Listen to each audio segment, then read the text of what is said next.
the 16th chapter, and we had taken a detour when we got to the Feast of Tabernacles, because it was the last mention of a feast in the law, and I wanted to talk about what went on at the feast. And we did about half of the processional hymns. There are lots more. We could spend another whole 2 hours on it. And of course, Song of Solomon is part and parcel of the feast, as we've been talking about. But we don't have time to do an exegesis of Song of Solomon.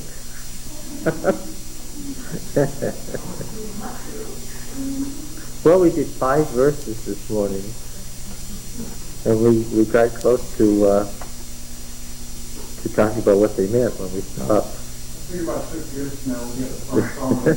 Yeah, I'm sure that any questions will be fresh on your mind right then. All right. 16:18. Time period for this law, please. Time period for this law, 16:18. You shall appoint judges and officers in all your towns, which Yahweh God gives you according to your tribes. And they shall judge the people with righteous judgment. You shall not pervert justice. You shall show no partiality. You shall not take a bribe, for a bribe blinds the eyes of the wise and subverts the cause of the righteous. Justice and only justice you shall follow, that you may live and inherit the land which Yahweh your God gives you. That's typical Deuteronomic language. Time period? Okay. Well, that's what it's cast in, actual time. Actual time. Well, how can you tell? Yes. Before Solomon. Oh, it's certainly before Solomon. It's certainly before Solomon. It's even before monarchy. Why? Who appoints judges in the monarchy? The king does. Yeah, this is not the tribal elders don't appoint judges in the monarchy.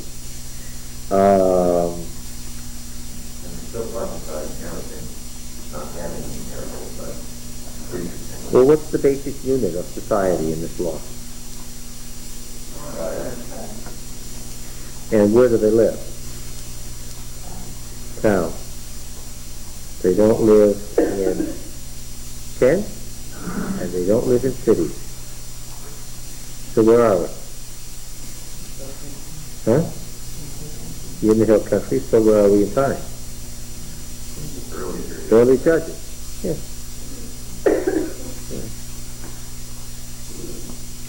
This is right out of the Covenant League. This is from the second period. Town. You know what's the town? Yeah, you do. There's a town in Massachusetts called Rehoboth. Rehoboth means open square. It's a wide street for a town. The Hebrew word for town. All right.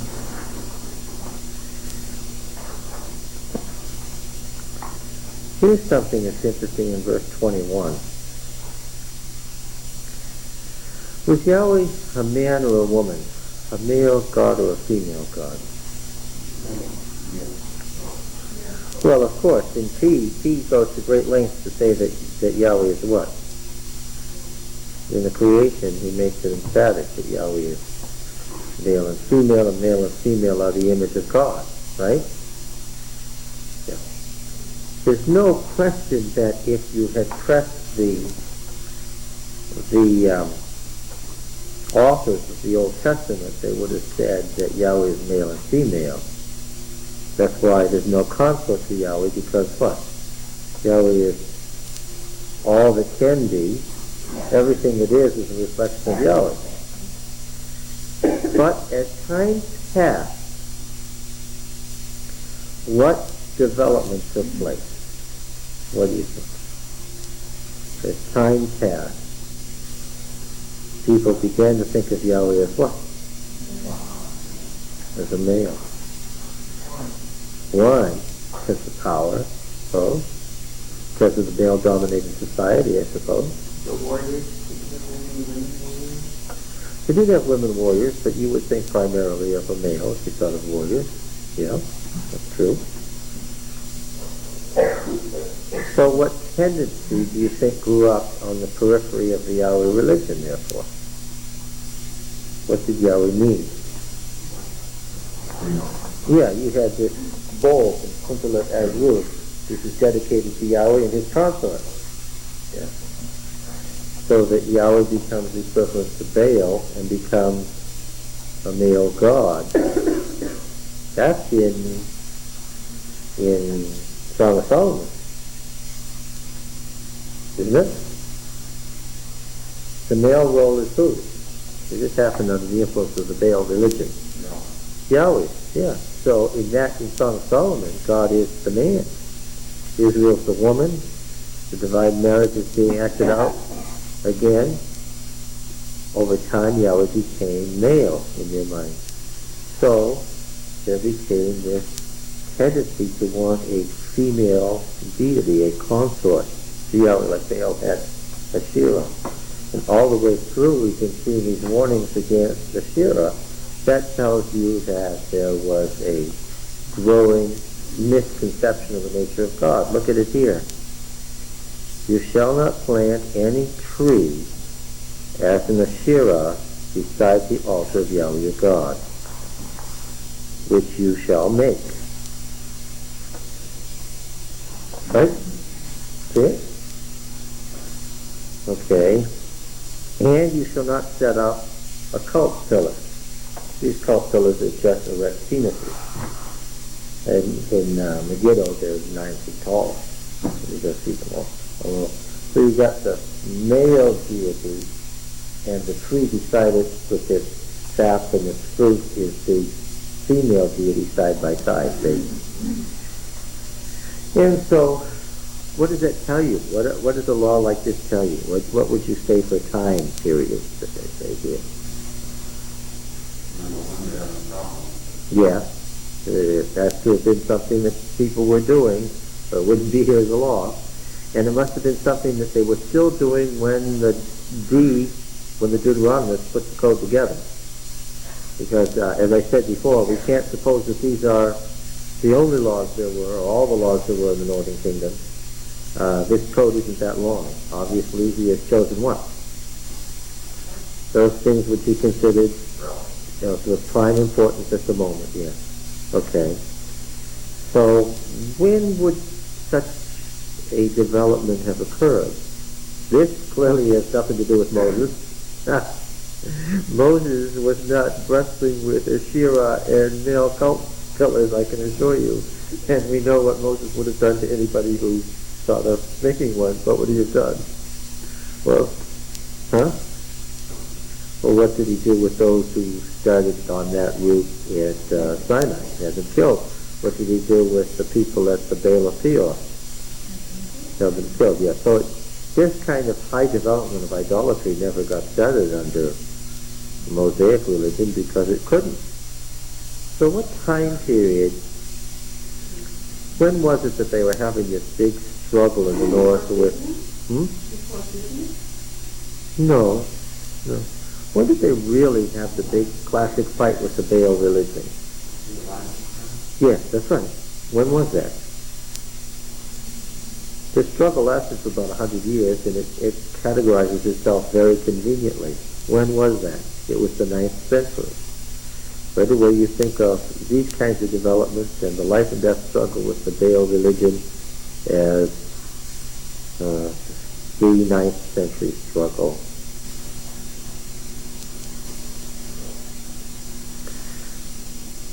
Cross, in his most recent article, was speaking of the openness of the pagan religions. They didn't care. Their easiness with each other. And the one uncharacteristically closed religion from the ancient world, which was what? Classic Yahwism. And he said now for about 100 years in the 9th century, the prophetic movement, the prophets, and their jealous God fought with the easy polytheism of the ancient world. And the jealous God won. Alright, so that shows you, here are two laws side by side that really reflect quite different times in Israel's history. You shall not sacrifice to Yahweh your God an ox or a sheep which is a blemish, any defect whatever, for that is an abomination to Yahweh your God. The word is usually reserved in P for a practice found in the ritual of a pagan religion. Now we come upon another one of these dozen or more places where the death penalty is specifically outlined. And what have we said about the death penalty in B so far? What is it reserved for? Where is the death penalty prescribed especially? Yes, towards some current idolatry. If there is found among you within any of the towns, notice again the timing, the town and the tribe as opposed to the later city culture.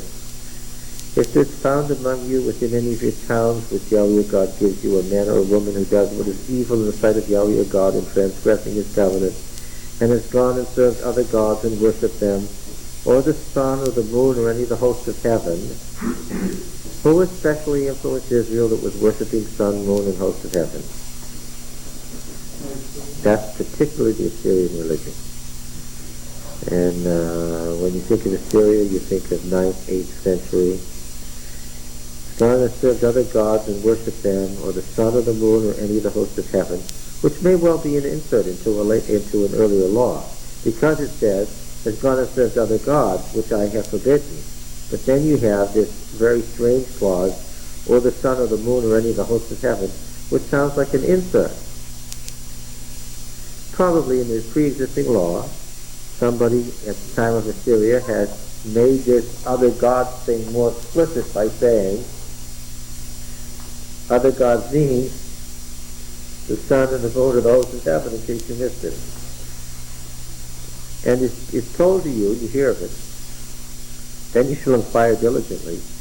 And if it's true and certain that such an abominable thing has been done in Israel, then you shall bring forth to your gates the man or woman who has done this evil thing, and you shall stone that man or woman to death with stones. Do you catch the implication why it says man or woman in both cases? You couldn't get off with what? If you were a woman. The law is constructed to let you know that this is really absolute. On the evidence of 2 witnesses or 3 witnesses, he that is to die shall be put to death. A person shall not be put to death on the evidence of 1 witness. The hand of the witnesses shall be the first against him to put him to death, and afterward the hand of the people. So you shall purge the evil from the midst of you. Which is given in several of these laws as a reason for doing it. Again, we see that the decode was created or came into existence at a time when there was tremendous pressure and fear of concern of growing syncretism. Syncretism, right? It was very hard for people to understand this exclusive religion, because there wasn't any other exclusive religion in the world, where if you followed this religion, you couldn't follow any other religion. The next law is important. If any case arise requiring decision between one kind of homicide and another, one kind of legal right and another, and that happens in every case where you have any kind of law. You're going to have conflicting rights, and you're going to have a hierarchy of courts. That's always the case. Courts above other courts have been since the dawn of history, from the dawn of writing. It's been always, even the Sumerians had a supreme court.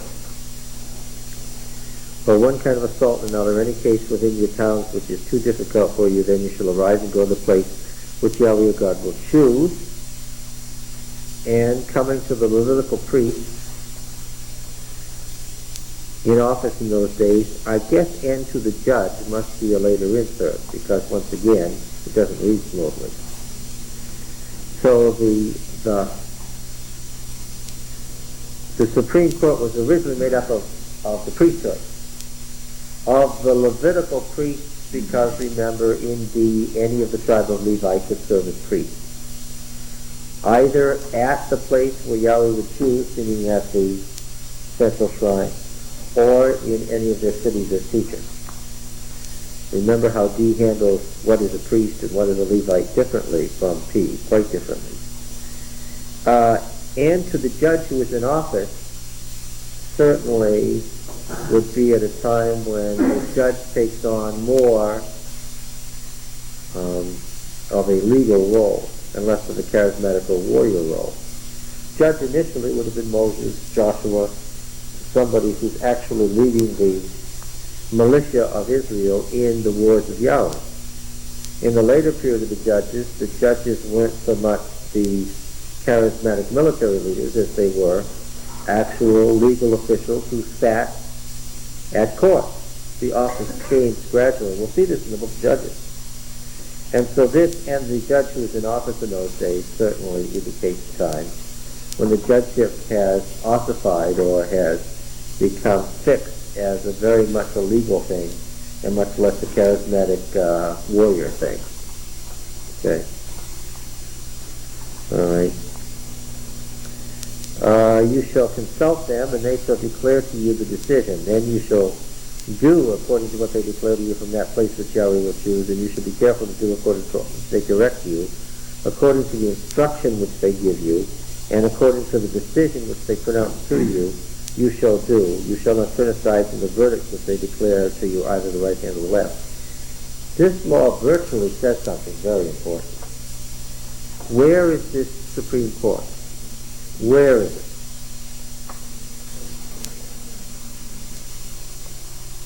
Yes. Odeia, where the Levitical priesthood is. And where is that? At the central shrine. This law almost says that the decision rendered by the Levitical court is whose decision? God's decision. And that the judge and the Levitical priests and their decisions are creating what? Whose law are they creating? God's law. This makes it very clear that the law continues to develop. And where does it develop at? At the shrine. At the central shrine, a body of law is building up. This accounts for this huge body of law where the Lord said to Moses, and the first law given may have been something that the Lord said to Moses in the next 20 as well. Things that developed out of the case law of the shrine. Okay? And so we have a big body of developing case law that's all God's law. Okay? And we're about to come to one that clearly is a much later law than Moses. Yet it's here in Deuteronomy where Moses is speaking, this is what God said to me. Be careful to do according to all that they direct you, clearly says it has God's authority. Now, how were they to be consulted? Well, initially we know, but we don't know from Deuteronomy. Initially it was just a yes or no answer. When you went to the tabernacle, what did you ask for initially? You asked the Lord, is this person guilty, yes or no? What told them yes or no? What's the Yom HaSumah. It's just like a casting lots thing right there. You looked into the crystal to see, I hate to say that, but that's what they were, to see whether the answer was yes or no. And then, of course, it's developed into an actual legal tradition where the law was actually stated and pronounced and given out as something that the Levites would teach in all the towns from that time forward.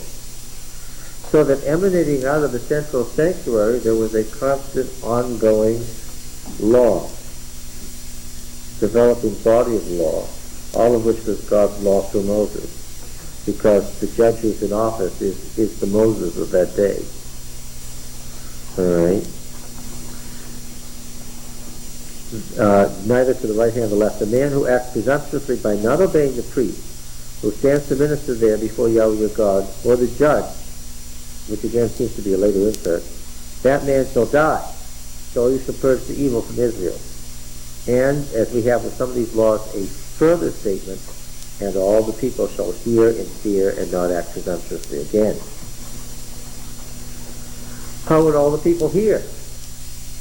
Well, if a decision was made that caused somebody to be stoned to death, what was to happen? Yeah, it was to be published in Israel. People were to know. Well, no, I mean, suppose you lived 50 miles from the sanctuary. How would you find out about it? The local Levitical priest would tell you. This is what happened. Okay, so, again, free monarchy law is preserved here.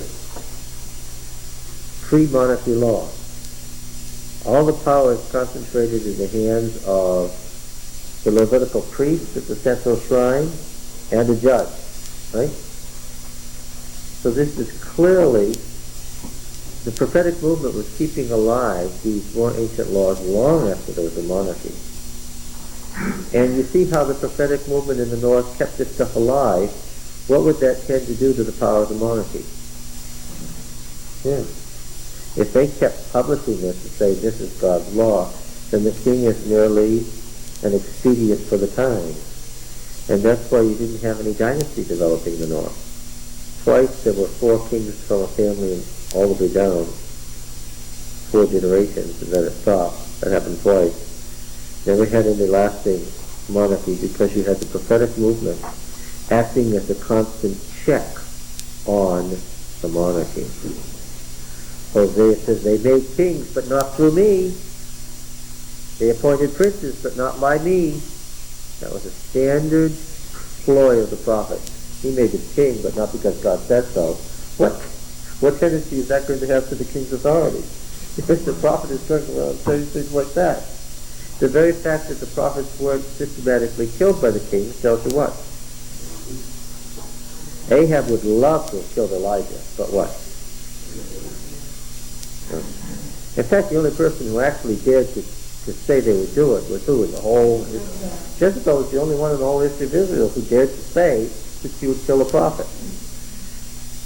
They had this assumption, and an interesting assumption it was.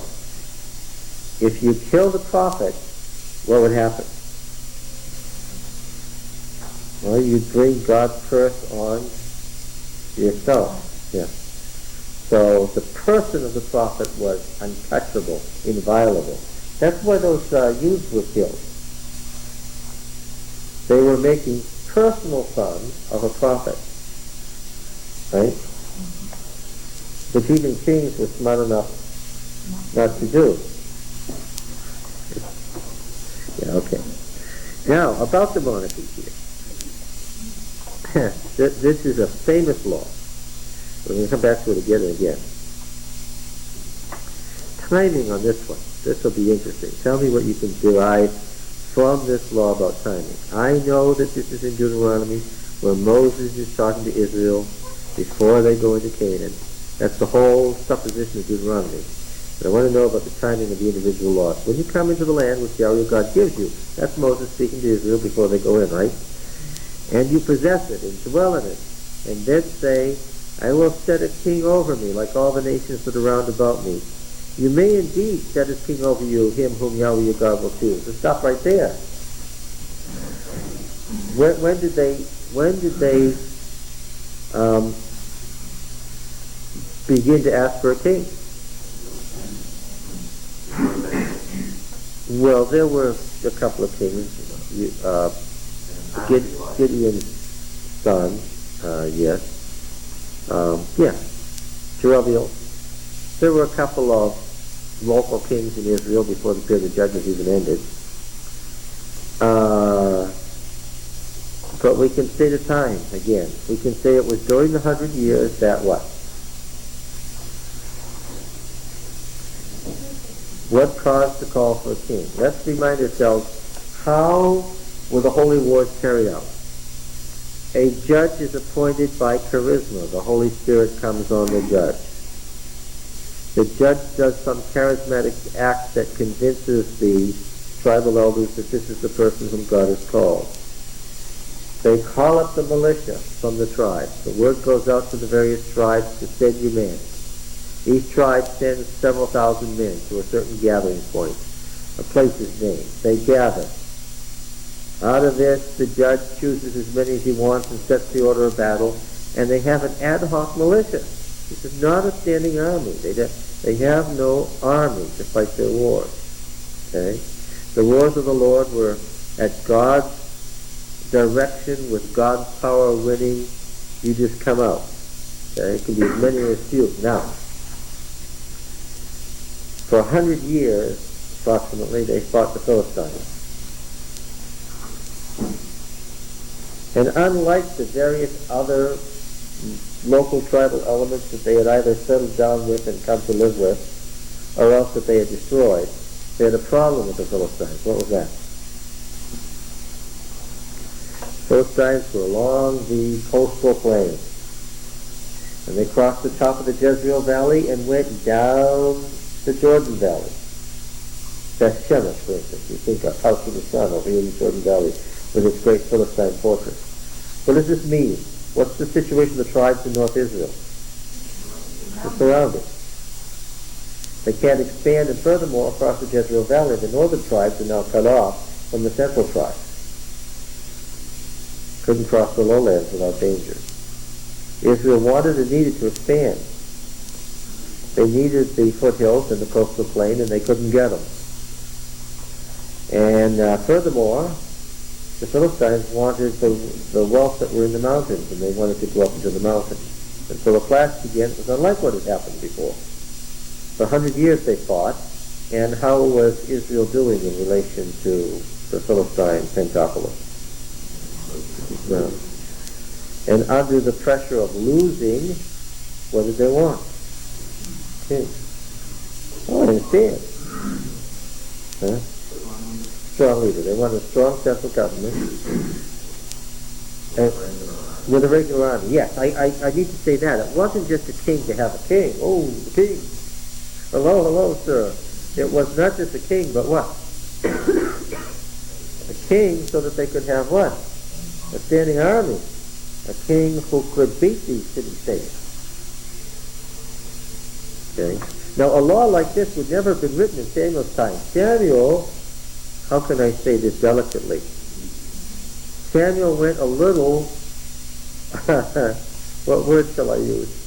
He went into a frenzy at the suggestion that they have a king, right? And this law says mildly, you may indeed set a king over you. Would Samuel have said that? No. This has to be done later than Samuel. So the very idea just about drove him into apoplexy. This recognizes the validity of kingship. All right? And notice the wording, I will set a king over me like all the nations that are round about me. It was that very statement that made Samuel so upset, that they wanted to be like the nations. Here it's incorporated as the motivation for kingship, and the answer is sure. Okay? So what do you have to say? If you're later than Samuel, well, who comes after Samuel?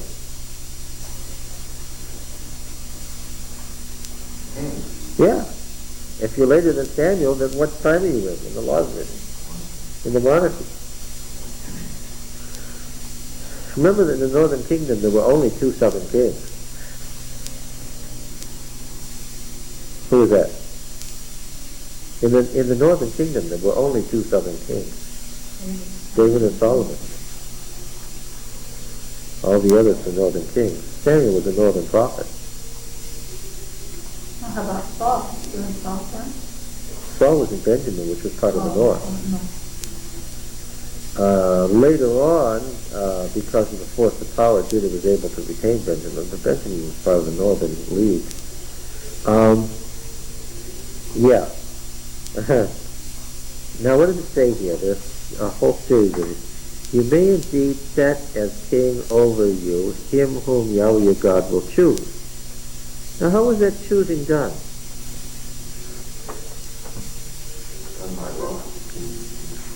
Prophet, the judge is the prophet. The judge or the prophet chose. Elijah, Elisha, and the prophets who followed them, certainly Hosea, many others, felt perfectly free to try to unseat the king and name another one. Why did the prophets think they had the right to do that? The king is what? The person that God chooses, then what? Yeah, and if God chooses this person, it doesn't work out, God is what? Chosen somebody else, then what? We're going to find in the Deuteronomic history that more than once the prophets directed the assassination of the current king. There's a verb, kasher, that means to prophesy, that also means to conspire.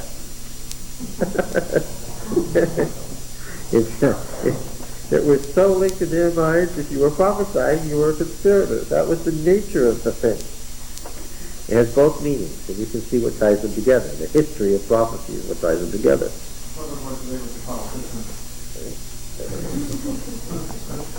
Self-inspiring is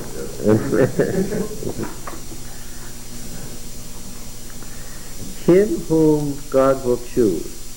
Generally, the way they, remember how Rehoboam went to Shechem to be elected, and he said the wrong thing and nearly got killed, and they elected Jeroboam instead? Kings were elected, but they were elected by the tribal elders after there was some evidence that God had chosen the person. The elders of Israel finally decided that David must be the one that God had chosen and not the house of Saul, after David had surrounded them. That was evidence that maybe David was the one. This is also the reason that there is so much emphasis on David being anointed by Samuel.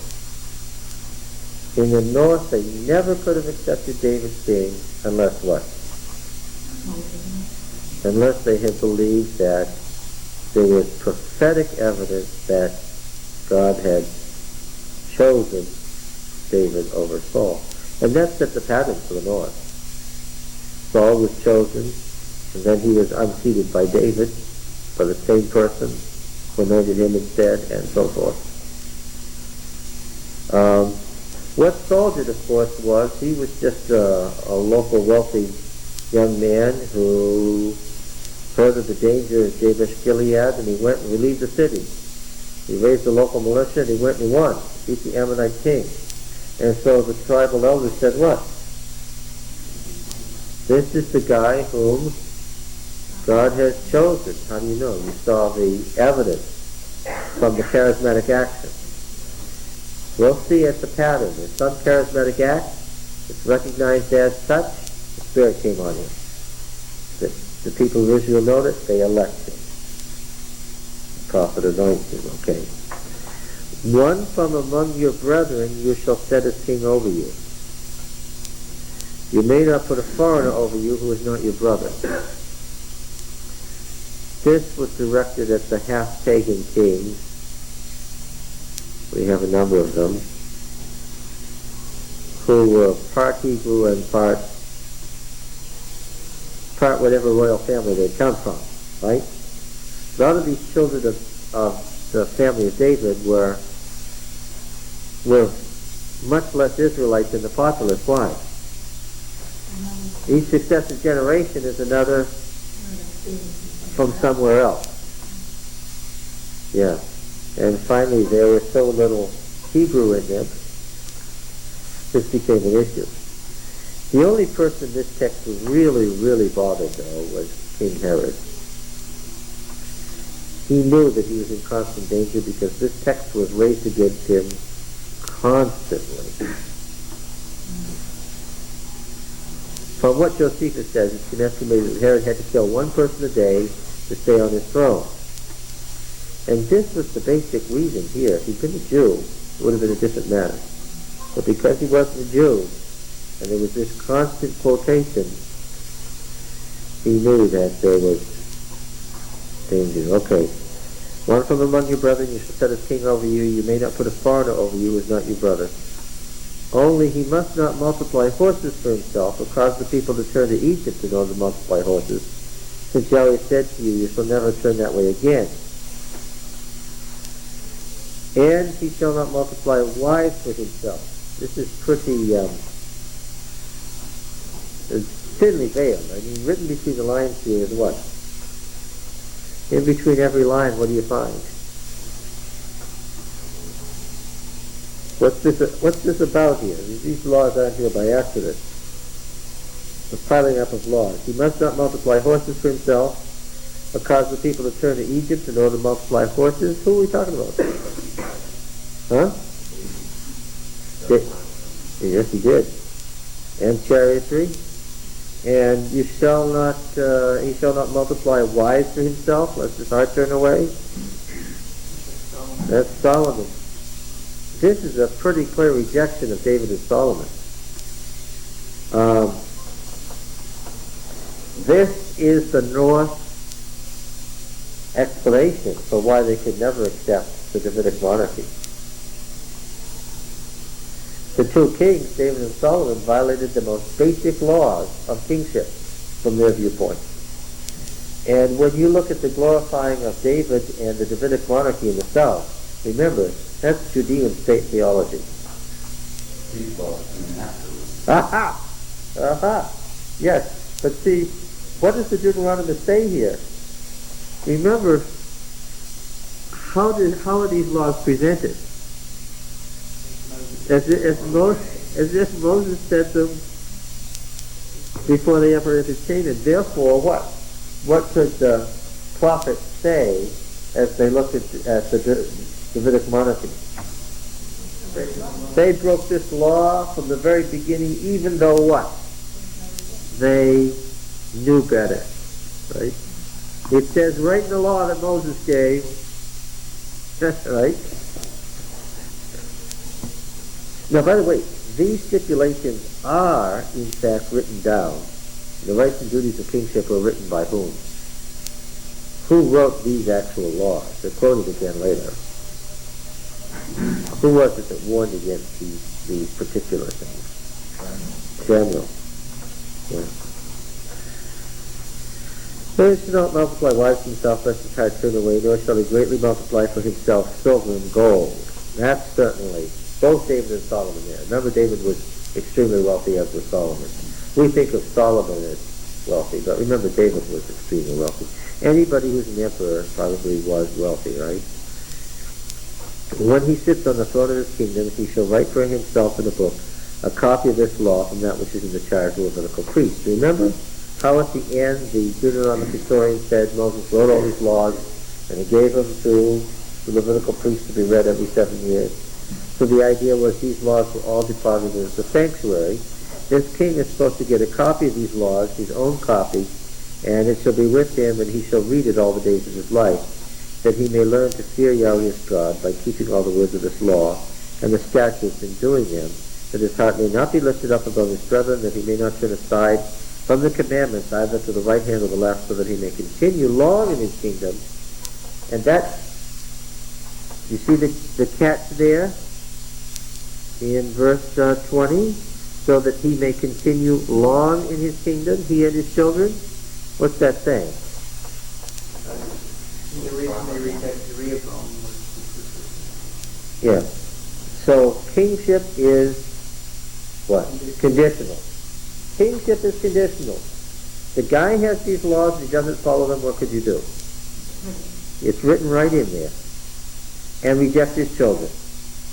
That's why they couldn't accept the monarchy in the south. All right. So there's a law code. When it says this law, it's the same thing that we see in Deuteronomy 31 when Moses hands over the book. It's the law code. An interesting thing about Moses in the first 5 books, Moses is represented as writing a number of times, and every single time that Moses is represented as writing, where it actually says Moses wrote something, what does he write? He writes a series of laws. He's never represented anywhere as writing anything else other than a series of laws. Little wonder that Moses was later called the what? The lawgiver. That's how he's presented. All right, so kingship here is conditional on obedience to Deuteronomic law. Okay, you foresee just by the law itself, without turning to the history, you foresee what's going to happen. You foresee the potential clash when judgeship is divided into king and prophet, right? In the south, for the most part, who won? The king. In the north, who won? The prophet. And then, of course, there was the real crisis when Israel fell, because the remnant of the survivors of the prophetic movement went where? To the south, where the strong prophet met the strong king. And that's what made the following century so very turbulent in Judah. That's where the great prophets that we turn to were, because they were really determined that having lost Israel, what? They would not lose Judah. Well, they did. But the clash between prophets and kings in the last century in Judah was almost overwhelming. It was very destabilizing because each side was determined not to give. And that's where you really had true and false prophecy, because the prophets in the south were really temple prophets who were in the employ of the monarchy. Right? All right. So the law of kingship, very important. We'll come back to it again and again. It's going to explain a lot of what happened. The Levitical priest, that is the tribe of Levi. Here we have this again, 18:1.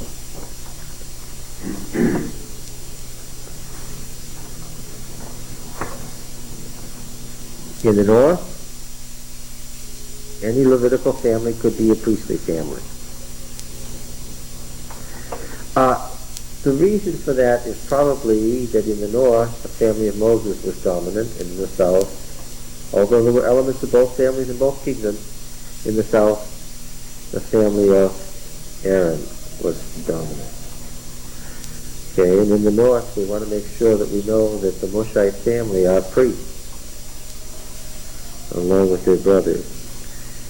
Shall have no portion or inheritance with Israel. They shall eat the offerings by fire to Yahweh and his rightful dues. They shall have no inheritance among their brethren. Yahweh is their inheritance as he promised them. And this shall be the priest's due from the people, from those offering a sacrifice, whether it be ox or sheep. They shall give to the priest the shoulder and the 2 cheeks and the stomach. And we contrasted that to Leviticus 7, 30 to 34, which you see in the margin, which has a different parts of the animal's body given to the priest. It's the same system carried out differently, the details carried out differently between the north and the south. The first fruits of your grain, your wine, and your oil, the first of the fleece of your sheep you shall give him. For Yahweh your God has chosen him out of all your tribes to stand and minister in the name of Yahweh, him and his sons forever. If a Levite comes from any of the towns out of all Israel where he lives, and he may come when he desires, to the place which Yahweh will choose, then he may minister in the name of Yahweh his God, like all his fellow Levites to stand and minister there before Yahweh. They shall have equal portions to eat, besides what he receives from the sale of his patrimony. From the sale of his something. Not sure exactly what the word means. What did the priest have to sell that would have given him money? Unknown. The other thing, of course, is that this additional law, beginning in verse 6, verses 6, 7, and 8, are an addendum to the first law, which ends in verse 5. That's why it's a new paragraph. And it's much later. In fact, I can tell you when it comes from. It comes from the time of Josiah in the south. When did a king call all the Levites to come to the central sanctuary? In Josiah's time. And the rule was, and it tells us this right in the history, that if they came up, they could have equal portion with the priests of the central sanctuary. Now, did they come up? Go to Josiah's reform, 2 Kings 23.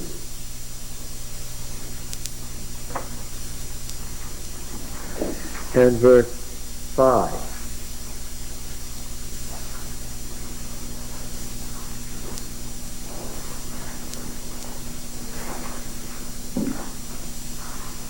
Second Kings 23:5.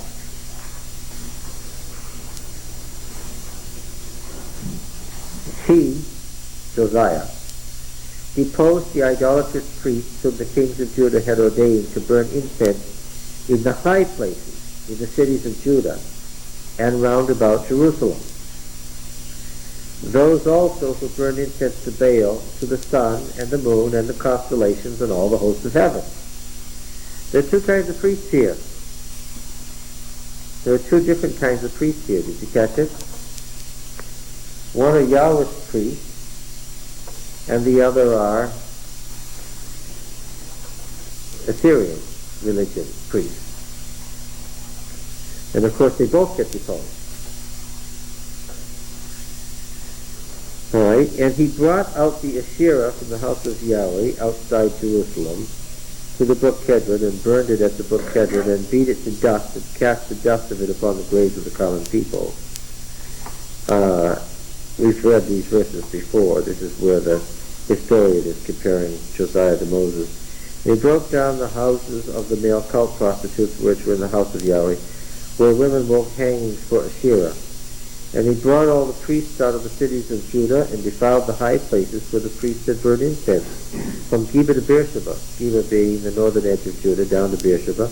And he broke down the high places of the gates that were at the entrance of the gate of Joshua, the governor of the city, which were on one's left at the gate of the city. However, now the priests of the high places, being legitimate Yahweh's priests, could do what according to the law we just read? What could they do? They could have come to Jerusalem and joined the Jerusalem priesthood. However, the priests of the high places did not come up to the altar of Yahweh in Jerusalem, but they ate unleavened bread among their brethren. I wonder why they didn't come up. Can you say some reasons why they didn't want to come up?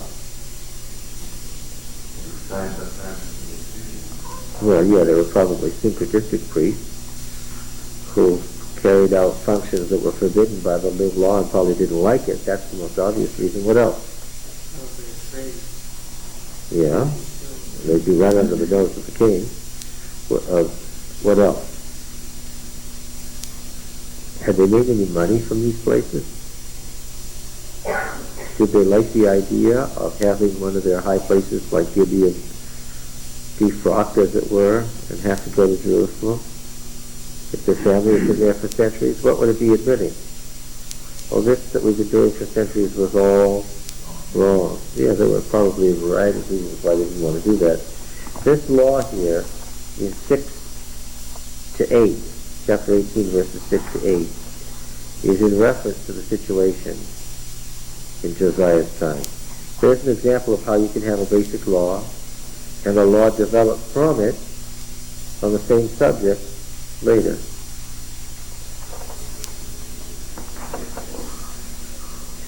When you come into the land which Yahweh your God gives you, you shall not learn to follow the abominable practices of those nations.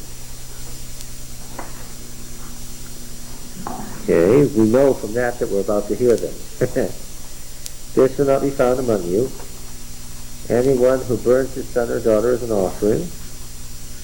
Well, we don't know exactly if that's what it means. It says, makes his son or daughter pass through the fire. Passing through the fire may mean being burned to death, or it may not mean being burned to death. It all depends. It may have been a trial by ordeal. Some may have died in it, and others survived. That's depending on their physical constitution. It's not known what that No, it isn't known what that really means.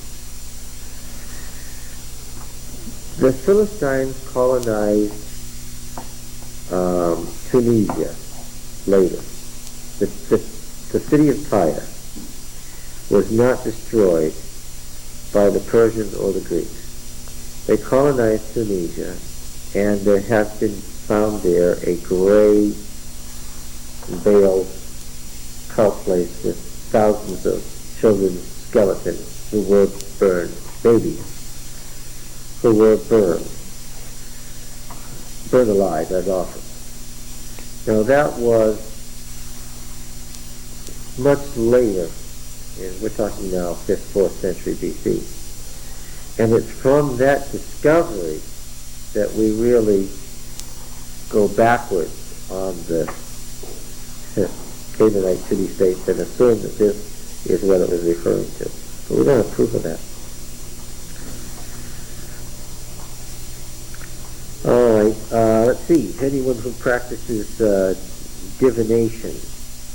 Well, you know what divining is. You can divine through a divining rod or lots of other things. It's a way of predicting the future by lot. Any kind of, throwing dice or anything. A soothsayer, which is just a fortune teller. A soothsayer is someone who says a sooth, that is, tells a fortune. An augur, obviously an augur is one who's looking for signs or augurs. How does it augur for you? How does it portend? Well, let's look at the cow's liver. Let's look at the color of the gallbladder. Those are forms of augury. You cut open a sheep, and whatever you find there tells you about the future. Those are good examples of augury.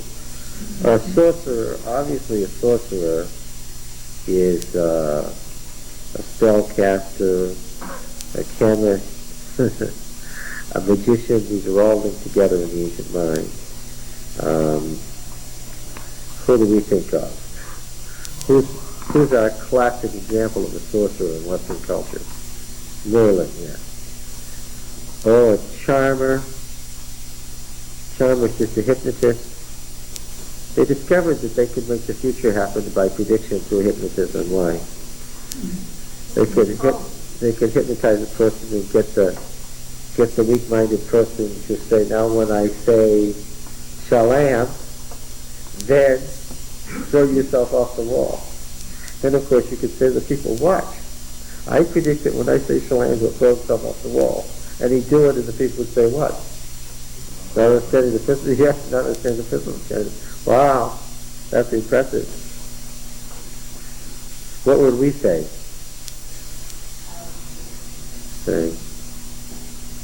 Why didn't you get into quit smoking instead of throwing yourself off the wall? That's what we would have said, right? So it's because we understand the principle that it's less scary to us than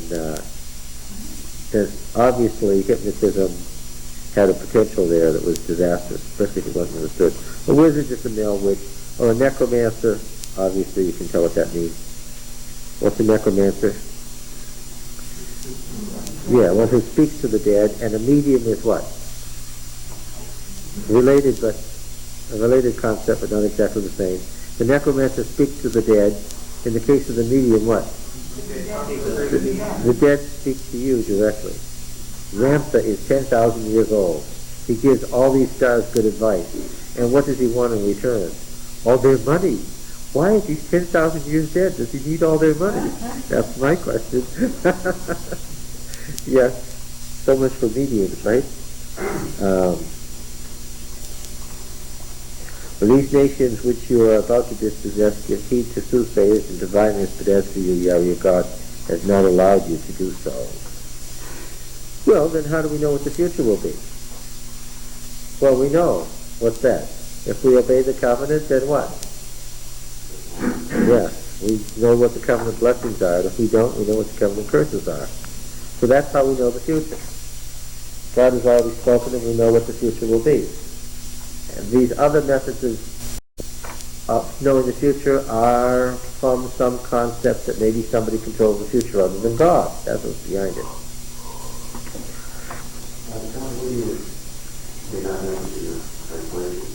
I had to observe time.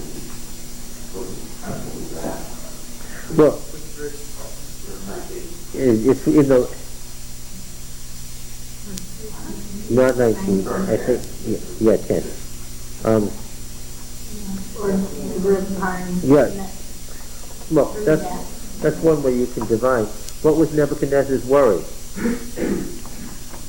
What was Nebuchadnezzar's worry? About what would happen in the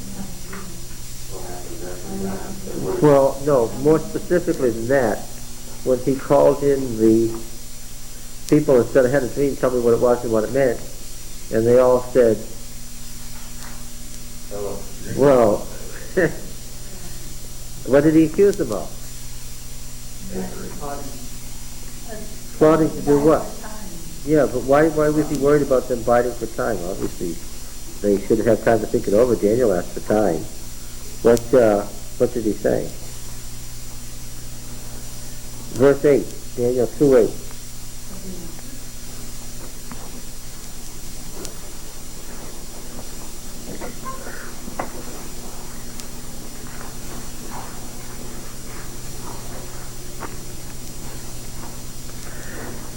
I know with certainty that you're trying to gain time. Why is that of any significance? You have agreed to speak lying and corrupt words before me till the times change. So what are we talking about here? What was he talking about?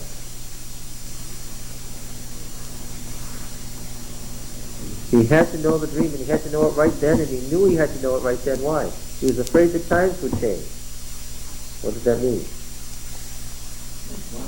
Yeah, astrological time. There's a fortuitous time because the planets are lined up. Now you can make the move. If you don't move now, what? Chance is gone for good. Nancy Reagan's astrologer told her husband shouldn't go out that day. He went out that day. What happened? He was shot. He almost died. See, she said, it was a bad time. That's one of the ways of predicting the future that's referred to here. Yeah, an observer of time.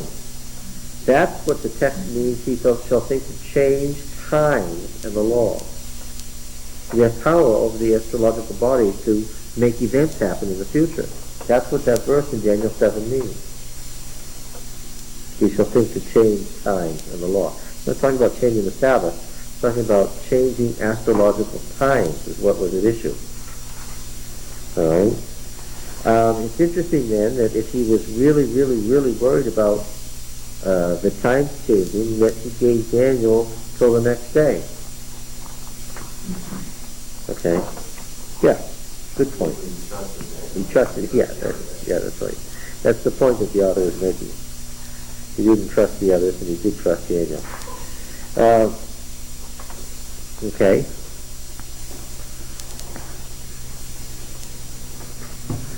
All right, now we come to the law of the prophet again.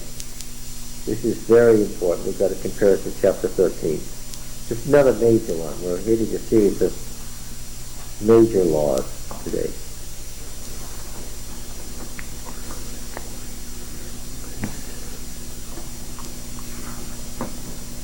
This, you can tell when the Deuteronomist is freely composing as opposed to when he's quoting an old law and explaining the meaning of it. When he's freely composing, you see prose that's not cast to the law. What are the two kinds of law? What are the two forms of law? Apodictic, which is just a statement, thou shalt not kill. Okay. General principle is a tenet. It covers all situations. There's no case law connected to it. That's just the general principle. The case law is stated how? If then, if there is in any of your towns, then you shall stone them with stones. Okay? and a lot of elaboration on it, but it's still the basic gift and pattern. The Lord your God will raise up for you. What is this? We've seen this a number of times. It appears to be a law, but it's not a law at all. It's in the middle of a series of laws. It appears to be a law until you stop and think about it, and you realize what? This isn't a law. This is what? This is a prophecy. Okay. This is the freely composing theology and inserting it into the code. Now look, the Deuteronomy comes from the 9th or 8th century. The Deuteronomy comes from the time of the great prophets. I don't attach a particular name. I don't want to say it is Elijah or it is Elisha, but it's from that time. It's from the schools of the great prophets. The Deuteronomist was doing a couple of things. He was fighting against the Assyrian religion and the Baal religion, and he wanted to clearly unseat the current king who was supporting the Baal religion, and he wanted to minimize the power of the king, and he wanted to minimize the power of royal officials, and he wanted to get back to the government where the basic unit was the town and where the prophet held authority. And so he is taking ancient law and he's expanding on ancient law, and also he's adding some of his own and just throwing them in. Some of this is ancient traditional law that goes way back to the early Judges period, and some of it is brand new stuff that he's just ad hoc making up at the moment as he goes along and saying what? This is what God said to Moses. Well, how do you know that this is what God said to Moses? Because what? I'm telling you so. See, obviously the people accept him as what? He sees himself as what? Authority equal to Moses. This is one of those cases. And it's interesting. This law is sort of circular. Watch this. Yahweh your God will raise up for you a prophet like me from among you, from among your brethren. Him you shall heed, just as you desired of Yahweh your God at Horeb on the day of Yahweh my God, on the day of Yahweh, on the day of the assembly, when you said, let me not hear again the voice of Yahweh my God, or see this great fire anymore, lest I die. Now, the rubric under which we're getting this new prophet is, well, Israel said it didn't want to hear God's voice directly. So Israel asked Moses to be the intermediary, and thereby Moses became the prophet. Okay?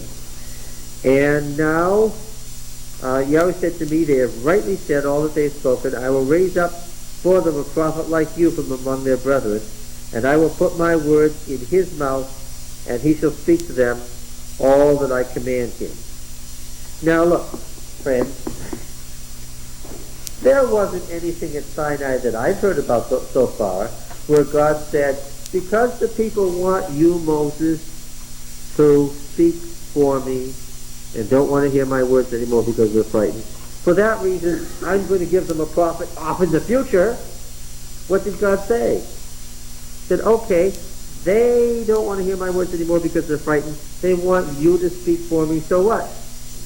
So you stand here beside me, and I'll tell you what to say, and when I'm finished, you deliver it to them.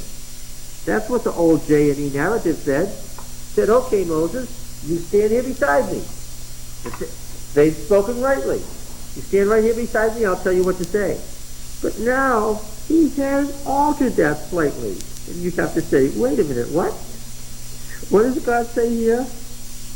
They have rightly said all that they have spoken. I will raise up for them a prophet like you from among their brethren, and I'll put my words in his mouth, and he shall speak to them all that I command him. And instead of it being a current thing, God says to Moses, stand here beside me. What is it? It's suddenly become a future event. This is the Deuteronomist playing a game here. It is called a theological game. He has slightly amended the old Yahwist Elohist narrative of what happened. He amended slightly, but it made a big theological difference, right? Israel says, let somebody be my intermediary. Okay, God says to Moses, I'll give them such an intermediary. It isn't you, it's someone like you off in the future. All right? Now, by doing that, he's allowed for ongoing prophecy equivalent to Moses. I'll put my words in his mouth, and he shall speak to them all that I command him. And whoever will not give heed to my words, which he shall speak in my name, I myself will require it of him. Which is what? What's implied there? What's implied? Yeah, but if they don't obey what this prophet says, what's going to happen? Yeah, so there's an implied death penalty, and it's stated explicitly down below. Yeah.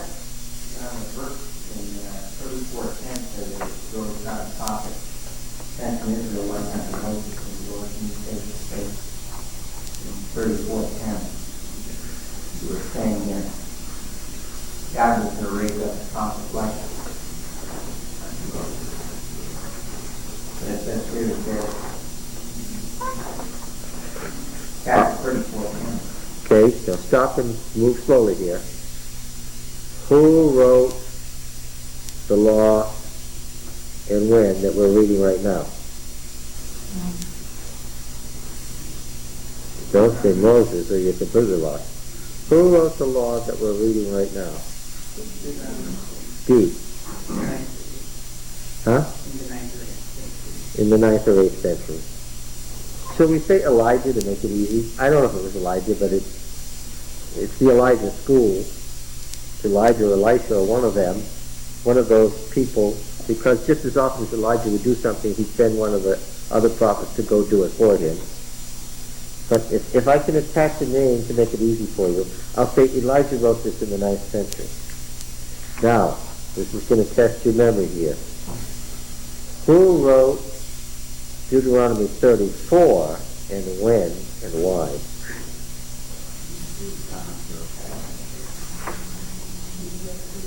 Well, who's he comparing Moses to in chapter 34? Is it pre-exilic or post-exilic, Lucy? You're not there yet, okay. Everybody listen carefully to what I'm asking. The answer to raised questions. We said that the law that we're commenting on here in Deuteronomy 18 was written down by D in the 9th century, and just for convenience sake we'll say D is Elijah. Who wrote 34? No, we studied this first. Who wrote 34? No. Well,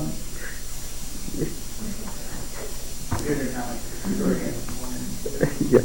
The choice is either DTR 1 or 2, but he said P, and technically that's correct too, because DTR 1 and 2 got the original material for the ending of the book from the end of the book of Numbers.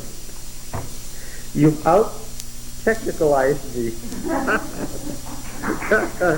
Yes, technically the first person who wrote these words was P. Every scholar agrees that the basic framework of Deuteronomy 34 came from P. Now, this was expanded into its current form by DTR 1 or 2. Which is it, Lucy? 1 or 2? Now, you've already voted for 2 twice, and I'm still talking, so what does that lead you to believe? Who is he comparing Moses to? Up to what time? No, not 9th century. We're not talking about the Deuteronomy. We're talking about Josiah's time. Who is that, Lucy? Okay, if you want to attach the name to DTR 1, for convenience sake, we'll say Jeremiah. The first Deuteronomic historian wrote in the time of Josiah, glorifying Josiah as the new Moses. Right? Okay. This is DTR 1. Okay? Because the end of Deuteronomy and the end of Kings as it originally existed were identical. Okay. And when was that? When was Josiah's reform? 640, 630. The 13th year of Josiah, 639. 626, the reform began. We gave Elijah to 850. What's the problem with your question, Ray? Chapter 34 was written, huh? Yes. Chapter 30, yes, timing. Chapter 34 was written, what?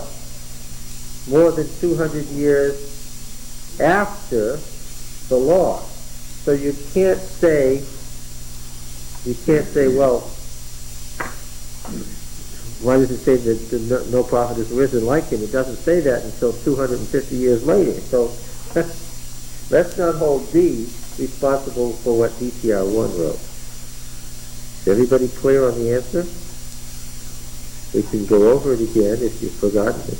Does the verse 9 in chapter 34 kind of imply that Joshua was like Moses in talking to God face to face, but then since then, verse 10 says since then, which we might take to mean after Joshua.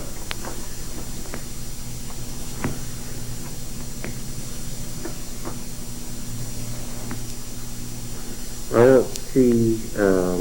Okay, in verse 9 says, now Joshua the son of Nun was filled with the spirit of wisdom because Moses had laid his hands on him.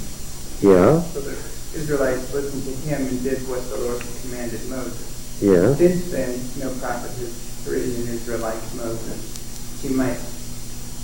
And since then, is that what your translation says? Yeah, well, that's what NIV says. That's The opening words of verse 10. Yeah, and since then. Say me'az, what does it say? What's the word?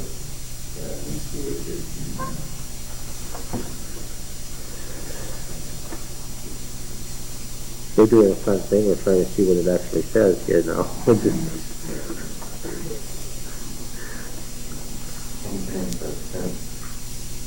Well, that should help us. If it said since in 1609, it's probably right. It doesn't look like there's, well, it starts out with the low, and not has arisen as prophet, and then there's owed again. Yes, the word is yet. Oh, it would be yet. Sometimes again. Okay. I suppose that's probably the word that they got. Since then isn't a very good translation. It's highly interpretive if that's what it says. No, I think it's comparing Josiah to Moses. Okay, now, have to think now. How did we get here, Ray? All right. Yes. Chapter 34, as it now stands, was from the hand of DTR1 in the time of Josiah and Jeremiah. Chapter 18, the law of the prophet that we're reading, is from the hand of the great prophet from D in the 9th, 8th century. Could you clarify for me why Moses keeps 15 and 18 verses? Yes. The Lord will raise up for you a prophet like me from among your brethren. Okay. Him you shall heed. And then in 18, I will raise up for him a prophet like you from among the brethren.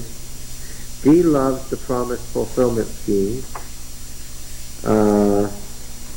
Here he states the thing first, his basic premise, and then he goes through a little historical scenario to explain what his basic premise is.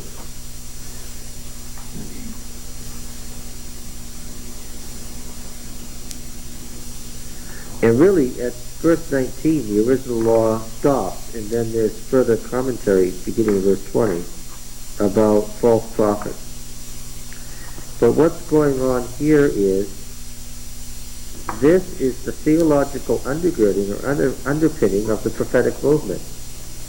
The prophets claimed that they were the continuing intermediaries between God and Israel, just as Moses had been, and that prophecy began the day Israel asked that it not have to hear God's words directly anymore.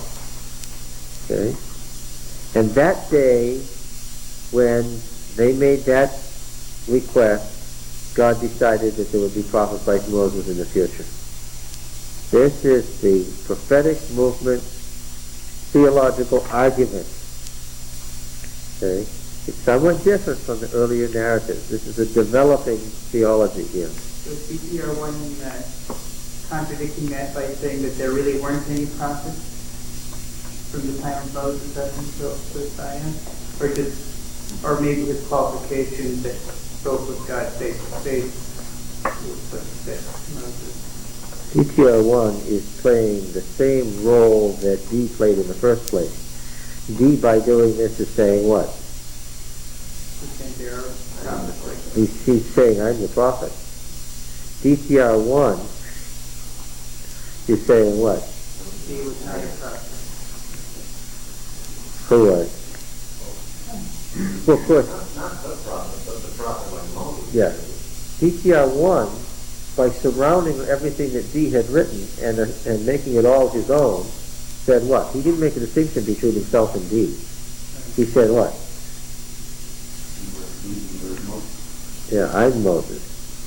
Because remember, he fuses his words into what D has already written, so much so that if you didn't look carefully, you wouldn't know that Deuteronomy already existed. Right? Yeah. And indeed, in Judah, they may not have known that Deuteronomy already existed until the moment that the Deuteronomic history was published. They may have first read the words of Deuteronomy when Josiah read them aloud. Yeah. Now, so this is a very important theological development. This is where the prophets in the north say, we're Moses. You've got to listen to us. And the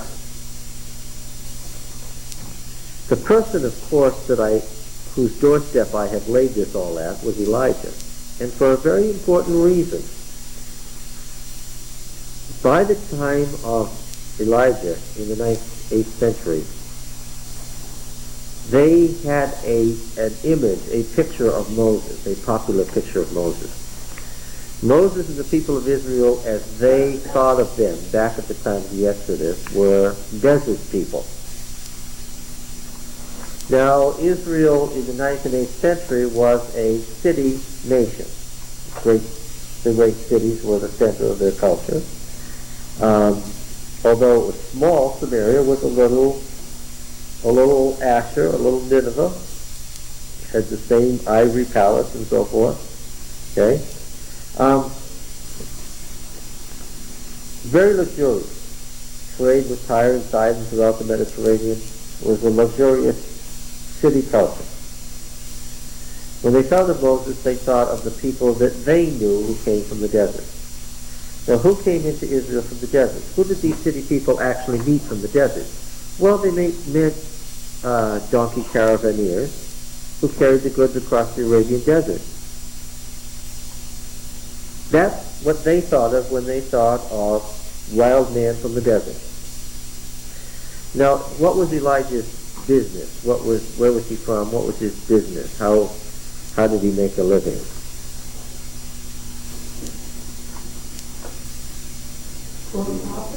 Huh? Oh, he became a prophet, but he didn't. He wasn't born a prophet. He said, well, Daddy's a prophet, I'm a prophet. I make my money being a prophet. Now, that isn't how he did it. What? Well, Tishbe just means inhabitant. Some people have translated pioneer. It just means, it's just the nominative of the verb yeshav, to dwell, to inhabit, to, we use the word to pioneer, to, what's the word, to found. Where did he live? Yeah, that was where did he live?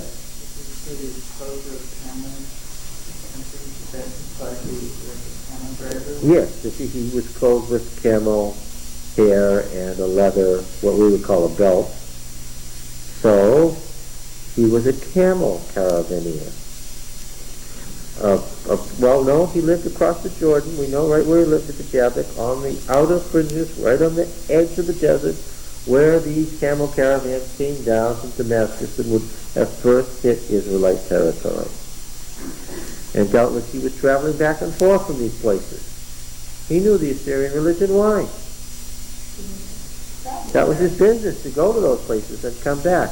And as a I won't say country, because along the edge of the Great Arabian Desert isn't really country, it's desert. In the 20th century, who do we think of along this fringe, right along the edge of the desert? Whose stomping grounds is this? All these ancient oases on the edge of the desert. This is where Lawrence of Arabia was. And then he was bringing these caravans into Israel. Well, he and his people naturally had the mores and the lifestyle and the manner of the wild desert people. And they were related in the minds of the Israelites to the people of the time of Moses. Right? People in Elijah's day thought of Moses as a wild man from the desert. Elijah came in and he appeared at the court of Ahab. And he said, in this luxurious court, no dew to rain till Yahweh decide. And they looked at him and what did they think? What? He looks like what? Moses. Doubtless he didn't look like Moses at all. Because in fact, the culture of Midian, of northern Sinai in the 15th century was quite different. And it can be sure that Moses did not look nearly as wild as Elijah. But that's not the point I'm making. The point I'm making is that people thought that Moses looked like Elijah. And so when they looked at Elijah, they said, Moses. Right? And did he play that role? Yes, he played that to the hilt. Okay? Yeah, that's right. Well, of course, that was a continuing point about Elijah. The Yahwist religion was almost dead. In fact, it was at the point of extinction because of syncretism. Elijah was what? Elijah was what? He was the new Moses, yes.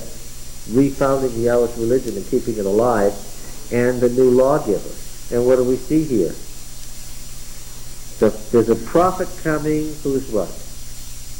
Who's like Moses. And you have to listen to him, and if you don't, God will kill you. Right? There's no doubt how this got started. Who was that figure initially? Initially, that figure could be nothing else other than Elijah himself. This is why the stories are told in the way they're told about Elisha. Because after Elijah, what do you think people thought? After the powerful figure of Elijah, this person is what? Oh, but that's the point. When they looked at Elisha, what did they say? Oh, what a disappointment he is after. It's like having Lyndon Johnson after John Kennedy, right? There's this charismatic figure, and here's this fellow who speaks Texan, right? And people were, oh, what a disappointment. And so the prophetic biographers let you know that what? May seem that way, but what? He doesn't have all the power of Elijah. No. He has what? He has twice as much. If Elijah did it once, then what? Elijah will do it once, and Elisha will do it twice as much. Right? Elijah did this by thus and thus, and Elisha did it by staying at home and saying, well, I think we should do this, and it's done. Right? Elijah had to carry out wars, and Elisha just told the king, well, the Syrians are going to do such and such. He just stayed home and did it. Right? And the point was, oh, don't judge Elisha by his personality in comparison to Elijah. What? Don't let that fool you. What? Yeah, that's right. He may look like a little old bald man, and he maybe appears to be less frightening than Elijah. But what? The bears are still going to come out of the woods and kill you if you say something bad about you. Yes. Okay.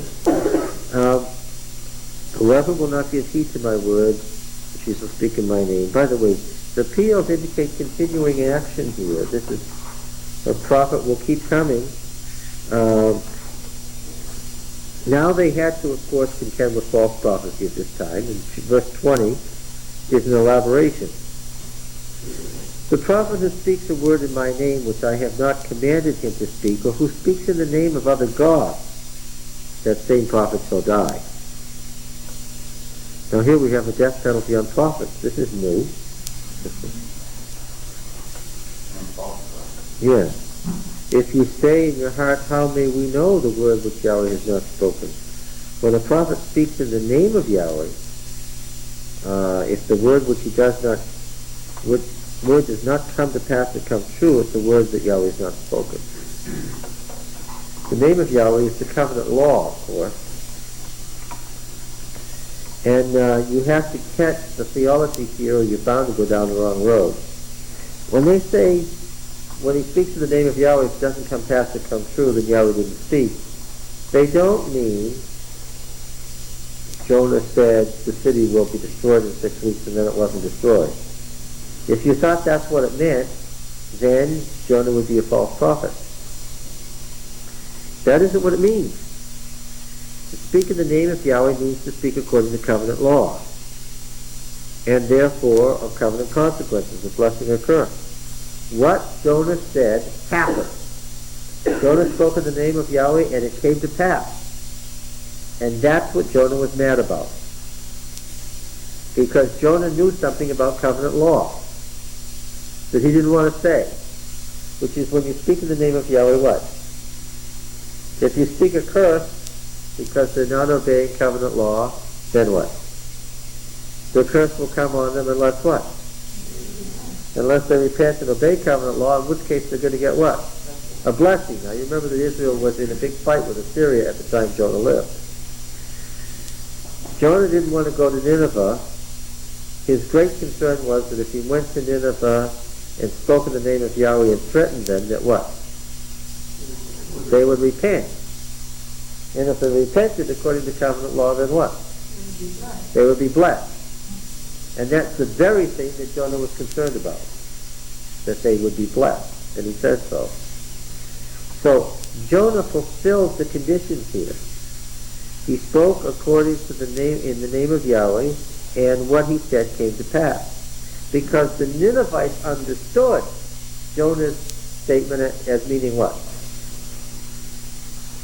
They were having this ongoing fight with Yahweh, the God of Israel, and it's perfectly possible in those pagan religions that you could respect the God of another nation and believe he could do something to you. They understood him to be saying what? Yes, they understood his statement to be a statement of condition. They interpreted it as such correctly. And so the king, from the king to the least ass in his stall, sat in sackcloth and nobody ate. And Jonah's doing what? He's having his own little nervous breakdown over there on the east side of the city. Why? Because to his absolute horror, he complains to God, to his absolute horror, isn't this what I told you would happen while I was still in Israel? Right? Which is what? That they would repent. He did not understand God to mean that now that they've repented, we will destroy them anyway. He understood the statement to be conditional upon covenant law. That's what's meant here. None of the true prophets understood this to mean that everything they said had to come to pass in the way they said it. They understood it to be conditional upon response. They all understood that. For some people that was easier to deal with, obviously, than for others. Okay? so that prophecy is moral rather than absolute. All right. Even in Jeremiah's time, people understood this to mean, Jeremiah 28, that it depends on what you do, whether the prophet's words should come to pass, whether or not a prophecy is a true prophecy. Jeremiah said they're going to be in captivity for a long time. Hananiah said, no, they're not. He took the yoke from off of Jeremiah and broke it in two, said, no, they're not. The Lord told me they're coming back in 2 years. And Jeremiah said, amen. May the Lord do so. May it happen. However, what? Jeremiah treated it as if what? It's possible, but what? Not likely. Yeah. Hananiah and Jeremiah and the onlooking crowd understood that the prophecies were conditional upon a moral response. Everybody understood that to be the argument. Nobody there said, no, according to our understanding, true prophets' words have to come to pass, period. They all understood the meaning of the passage. All the more sad. Right? Would have been okay if they were just confused, because confused people can be unconfused. They weren't confused. That was the part of the problem. They were unconfused and bad at the same time. And what Mrs. Roy said about the devil in heaven? Wasn't anything more God could do to save him. He wasn't confused.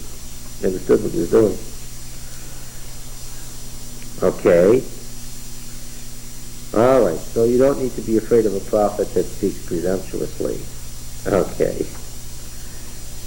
All right, now, chapter 19. That's a lot of heavy laws to go through all at once.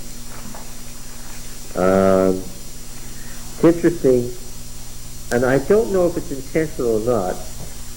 He seems to build you up through a bunch of laws that everybody could agree on and get you to a series of laws that are really the center of his argument. I wonder if he intentionally drags in the nationalist laws first so that all Israelites would listen and say yes before he hits you with the ones that he really wants to. You think that's a good sales technique? You really, and then he gives it to you all at once.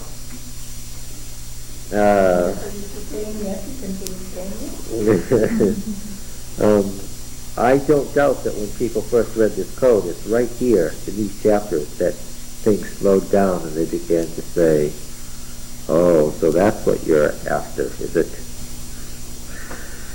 Okay, now chapter 19, cities of refuge. You know, I tell you, I love this cities of refuge idea. The more I think about it, the more I think that it would straighten out our society in a week or two. I think that we ought to pass Avenger of Blood laws.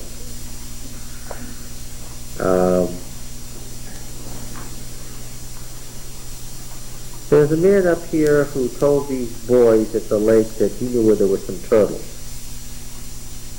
Right? Some turtles a few months ago.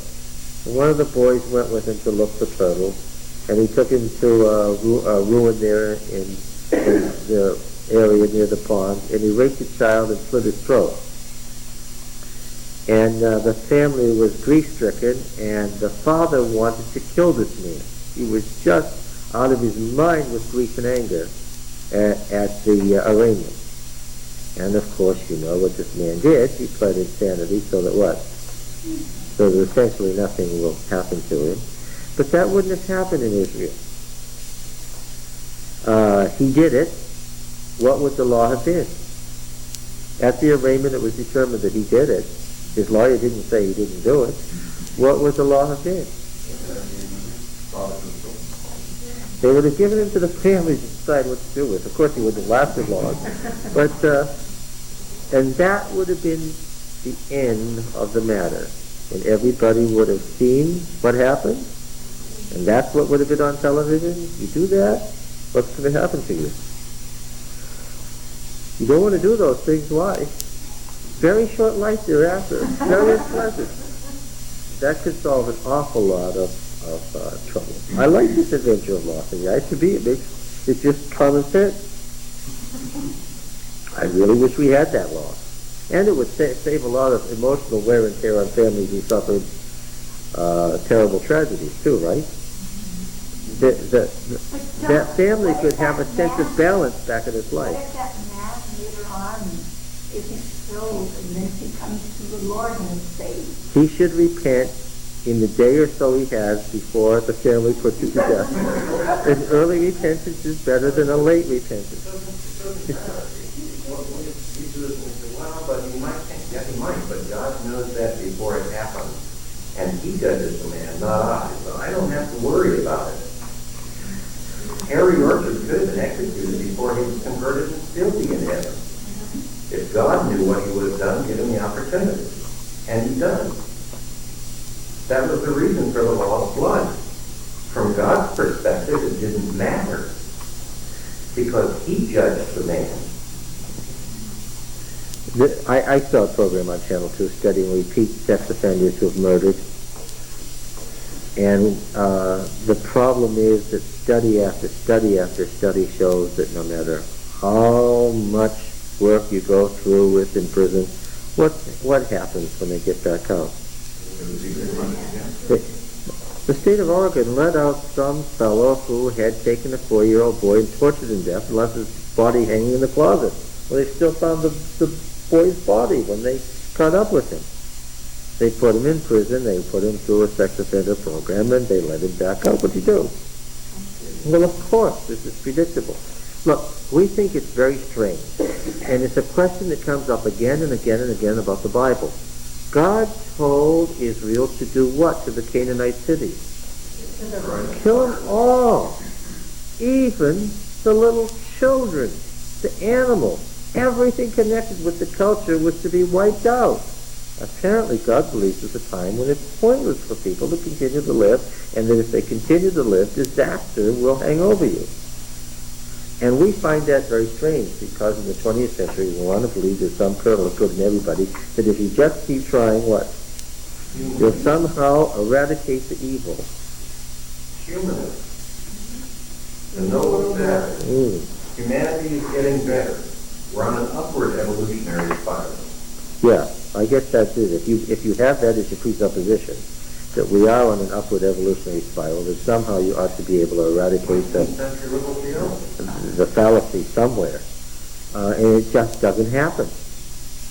It doesn't happen. I heard a report recently, someone reporting the way it is in Yugoslavia, where there's so much lawlessness now, and he said, he read sometimes in the past about, the noble savage and all that, but from what he's seen, it looks like, they're pretty bad inside. Yeah, if you let the evil develop to its fullest extent. Yeah. And it's interesting what the relief groups are saying in Somalia now. It's not enough just to feed the population, because as soon as the troops go away, the situation will reverse. And now that's not something you hear on popular TV. Yeah, it's true. Popular TV says you give them the right chances.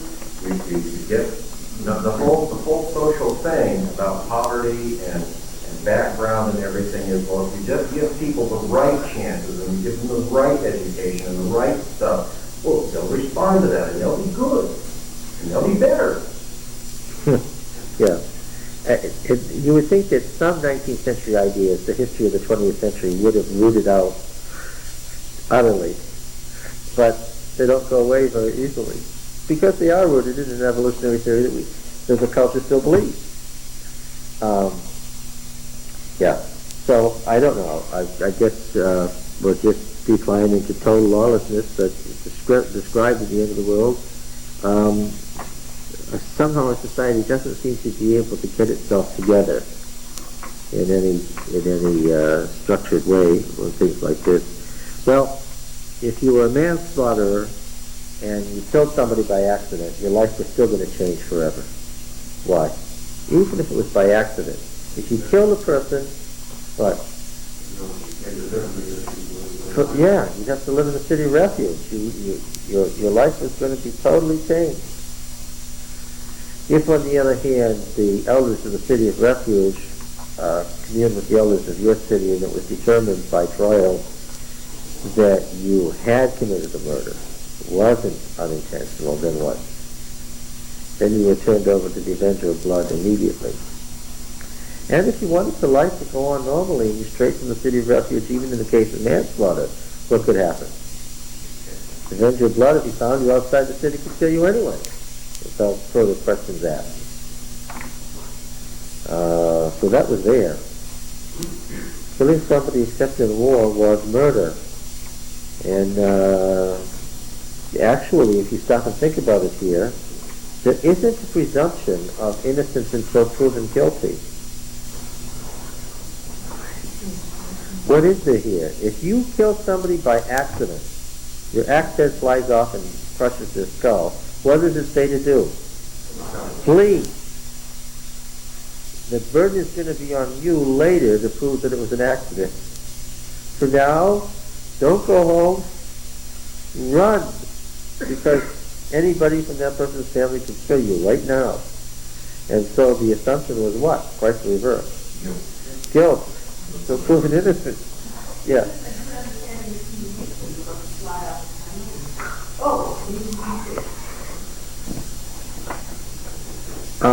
Yeah. Yeah, of course if you found an axe head in somebody's skull, you really wanted that person to prove that it got there by accident, didn't you? Well, no, our society doesn't seem to want that. Right? How did you get the evidence? Well, he admitted it to me before I said his Miranda rights. Well, we're not going to tell the jury that, right? I mean, we do that. That's odd. That's very odd. That flies in the face of common sense. Okay, well, now then. Oh, now look, there's already 6 cities of refuge. What's described in verse 8? If Yahweh your God enlarges your border as he swore to your fathers, and gives you all the land which he promised to give to your fathers, provided you're careful to keep this commandment which I command you this day, by loving Yahweh your God, by walking ever in his ways, then you shall add 3 other cities to thee. This apparently envisions 9 or 12 cities of refuge, beyond the 6 we already know about. Alright. Now, verse 11. If any man hates his neighbor and lies in wait for him and attacks him and wounds him mortally so that he dies, and the man flees into one of these cities, then the elders of the city shall send and fetch him from there and hand him over to the avenger of blood, so that he may die. Your eye shall not pity him. I'm sure there would be times when natural human feelings would be pity, when you really would not want to kill a person if it was someone you knew. You'd really feel disappointed in saying, well, he made a terrible mistake, and there would be a tendency not to want to kill the person. I mean, every murder isn't somebody went and raped a little boy and slit his throat. Some murders are where you can see, well, the person seems to have been driven to it, right? But there was a warning against that kind of pity, yes. No, I don't know. We're talking about a legal situation here. It doesn't say about ethically how you should feel about the person. It's a warning that you should kill murderers, not let them get away with it. But again, this is God's law. Putting a person to death is not a problem for God, because that's not the end of things for God. I mean, it doesn't matter. And essentially, that's inconsequential to God. So it's not a matter of forgiveness. This is a matter of ordering society so that people who see John Wood kill Richard Ford and get away with it, because that's what almost all of us say, no matter how the outcome is arrived at, he got away with it. Yeah. And that becomes, I puzzle over these people who see capital punishment as a non-solution. Well, I don't understand this. I think there's a strong argument to saying that if the person got off after murdering one person and then murdered 10 more before we finally decided to put him away for good, that's a strong argument that capital punishment works. You have a guy... He would have been saved from killing all those other people. They had Ted Bundy again. Ted Bundy said the reason he kept murdering was he knew he was in the hands of the law 3 or 4 times and gotten off each time, that he didn't feel he was in any personal danger. The guy sits in a sex offender program in Bridgewater, Massachusetts, and says, you can't let me out because I will rape again. He's released, and in 4 days, he raped twice and sits in jail. Yes, that man who murdered the girl in Plymouth near the Cordage Company. They heard the screams. He'd only been out of the sex offenders program a couple of months. And he told them, and did you see the woman psychiatrist who was beside herself on television? That she had defied this board again and again, said he's dangerous, and the way I know he's dangerous is because he keeps saying he's dangerous. We got to take his word for it. He says if he's let out, he's going to be killed again. He was let out. He killed 2 more people before they got him back in custody. Now that's very high to understand. If the man himself has enough self-understanding to know it, then that ought to be accepted as absolute word. That person should be accepted as final authority. In the military, it was a little bit privilege if we escaped from you. We served the rest of the psychiatrist was guaranteed the safety of the person rather than let out. Served in a sentence for the crimes he committed. They would be much more careful. I would think so, yes. It'd be interesting to inflict those penalties on parole board. Well, Bundy was caught in Washington. He was caught again and tried in Utah. He was caught in Wisconsin, and he was caught in Florida. Only he was caught in Florida just with the blood all over him, and the little girl just freshly dead. So that it was really murdered a whole bunch of girls in a sorority house, so that it was a big thing. And of course, the question everybody had is, why is this man driving around killing people on a daily basis when he's being tried for these multiple murders in 3 other states? This was a good question, wasn't it? And under the political pressure that the crime created, they finally were able to execute him in Florida. But that was only because there was a tremendous outcry. And You have a comment on the priest's defense that he had shot signals so he can't remember his victims on the phone.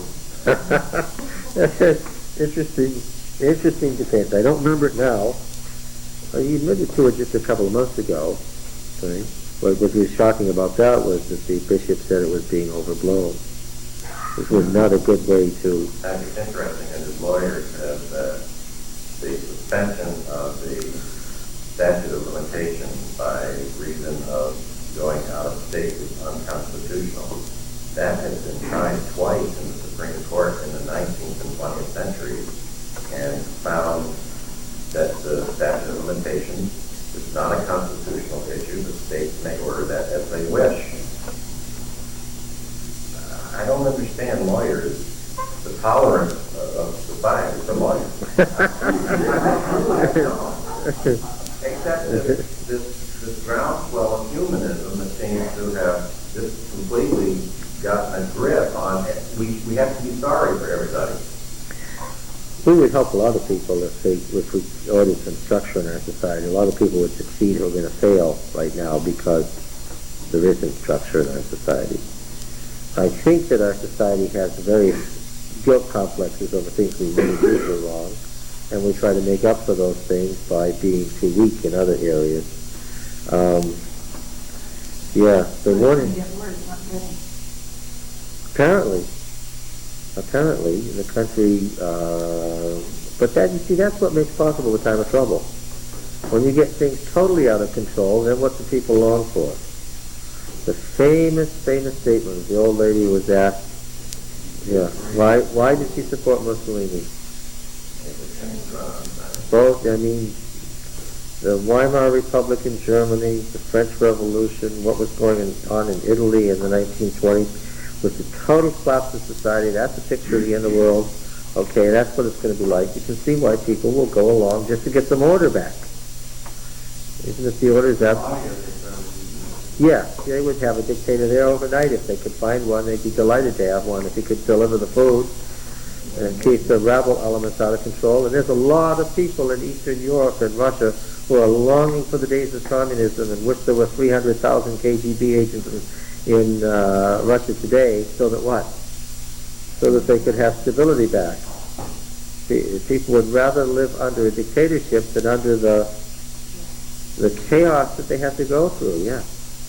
And you can see, if you let society, that's my great concern, if you let society decline too far into total degeneracy, then what you have is you have a backlash of dictatorship, and that's certainly where the time of trouble arises. I read a book about the Weimar Republic in Germany, and there is such a thing as too much freedom. How far away do you think we are from something happening in this country? It's very frightening. I don't think it would take more than a decade to descend into a maelstrom that would be totally beyond coping. Almost ground to, the government is almost ground to a halt. That may be insoluble. I don't know. We're going to try it again here in a few months and see if another person can do it. But we may have come to a total halt in our government's ability. And if we have, then we're ripe for some sort of dictatorship. Right? I don't think it's a dictatorship. I think it'll be democratic action. Or popular will. The United States will vote to do things with law and the court that would, interestingly enough, will look a lot like what our forefathers built into the country and the kind of country that they lived in. I think we're getting very close to the brink of a return to that. I can see where it will not be impossible to disenfranchise people because they don't own property, because they don't have education, because they don't meet an economic requirement. I think we're close to that. You can see a few natural disasters having people think, this is the hand of God, right? And saying, well, we've got to shape up and do what our religious leaders tell us. A religious leadership that is modern Protestantism, largely humanistic and perverse in the way that it sees what you should do to appease God. Yeah. All right. Well,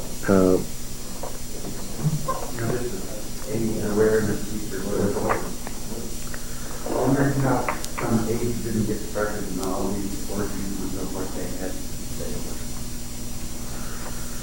well, of course, AIDS came from monkeys, apparently. It's made in a lab. Well, AIDS was made in a lab on purpose to get rid of certain people that certain people didn't want around in this world. I'll tell you, actually, ironically, where AIDS was first created in the United States. Do you know? Somebody It was created. It was created in the Simeon lab at Worcester Biological Foundation in 1956. That's how far back they can trace the human immunodeficiency virus and its monkey cousins. Right here in Worcester, they had it full blown and killing monkeys in 1956.